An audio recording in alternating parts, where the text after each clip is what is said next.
There are two powers in the world.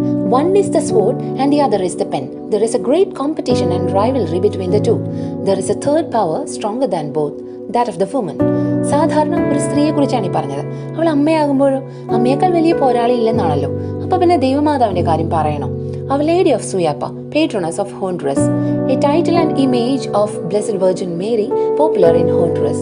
ഈ രൂപം ആര് എപ്പോൾ നിർമ്മിച്ചു എന്നതിന് രേഖകളില്ല. പക്ഷേ 18-ാം നൂറ്റാണ്ടിൽ ഒരു കർഷകൻ ലഭിച്ച് അവരുടെ വീട്ടിൽ പ്രാർത്ഥനയ്ക്ക് ഉപയോഗിച്ചു വന്ന ഇതിനെ ചുറ്റിപ്പറ്റിയ അത്ഭുതങ്ങളുടെ പ്രവാഹമായിരുന്നു. സാൽവദോർ, ഹോണ്ടുറസ് എന്നീ രാജ്യങ്ങൾ തമ്മിൽ ഒരു ഫുട്ബോൾ മാച്ചിനെ ചൊല്ലിയുണ്ടായ ഫുട്ബോൾ വോർ എന്ന ചരിത്രത്തിൽ അറിയപ്പെടുന്ന യുദ്ധം പെട്ടെന്ന് നിന്നതിന്റെ കാരണം ഈ മറിയം തന്നെ. ഹോണ്ടുറസ് സോൾജേഴ്സ് പലർക്കും അമ്മയുടെ ദർശനം ലഭിച്ചെന്നും പറയപ്പെടുന്നു.